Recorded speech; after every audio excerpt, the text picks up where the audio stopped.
Sa ating mga balitang pangkalakalan. Epektibo po ngayong araw ang dagdag bawas sa presyo ng produktong petrolyo. Mababawasan po ng 10 centimos per liter ang gasolina. Habang may aumento, eto na sila ha, 25 centavos per liter po sa diesel at 30 ho naman sa kerosene. Mukhang nakikiramdam sila. Ano kaya reaksyon natin dito, di ba? Nauna po sinabi ho naman ng Energy Department na inaasahan po ng OPEC na ulit tayo tataas ang demand sa langis. Yan po sa gitna pa rin ng tensyon sa gitnang silangan at ilang pang geopolitical issues. Talaga naman ano ha?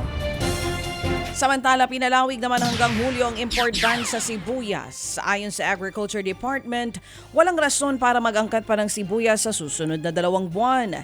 Nag-uumapaw na raw kasi ang mga cold storage facilities kasunod ng mataas na produksyon.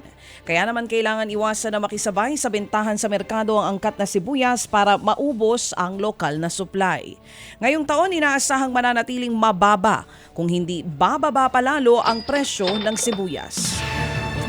Dumarami po mga Pilipinong pinipiling maging virtual assistant. Yung virtual assistant ay isang administrative job na maaaring gawin sa remote office kung saan mga foreigners ang kadalasang kliyente. Ang iba kasi naaakit daw ng mas malaking sahod. Habang ang iba naman ay sinusulat ang work from home setup para maalagaan ang pamilya. Sabi po ng isang US-based virtual assistance company, malaki raw kasi ang natitipid ng mga medical clinic at mga foreign employers kung mga Pinoy ang kanilang kukunin. Malaki rin daw ang advantage ng mga Pinoy sa English.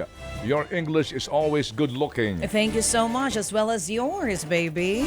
Pero totoo, dumadami ang mga virtual assistants ngayon. Ang starting salary daw dyan, baby, sa ilan ay umaabot ng 40,000 pataas. Okay, Tapos, yung bang virtual assistant ng mga nangi-scam sa Pogo? ay nako, iba yun. Ibang iba usapan yun. Hindi yun legal. Okay. O ito naman. POGO? Mas malaki ang binayarang utang ng Pilipinas itong Pebrero. Sa pinakahuling datos, nasa $2.38 billion ang external debt service ng bansa sa ikalawang buwan. Mas mataas po yan ng 7% kumpara sa parehong buwan noong taong 2023. Yun nga lang lumaki ang interest payments ng bansa habang lumiit ang principal payments. Ang paliwanag ni RCBC Chief Economist Mike Ricafort, lumobo ito dahil sa mataas sa pandaigdigang interest rates. Posibleng mapadali raw ang pagbayad ng utang oras sa tabasa ng US Federal Reserve ang interest rates nito. Tinatayang mangyayari lamang ito sa huling 3 buwan ng taon. Sumadsad ang halaga ng piso kahapon.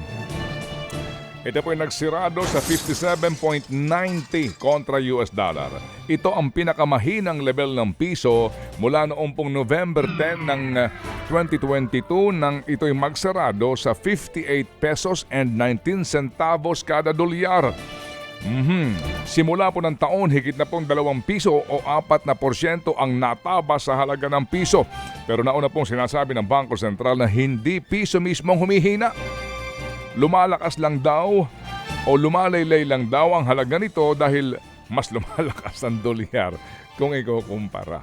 Kaya naman, hindi raw masyadong mangingialam ang BSP sa foreign exchange market. Yan po sinasabi. Ted Filon at DJ Chacha. Ngayon, nasa Radyo 5, 92.3 News FM. Monday to Friday, 6 to 10 a.m.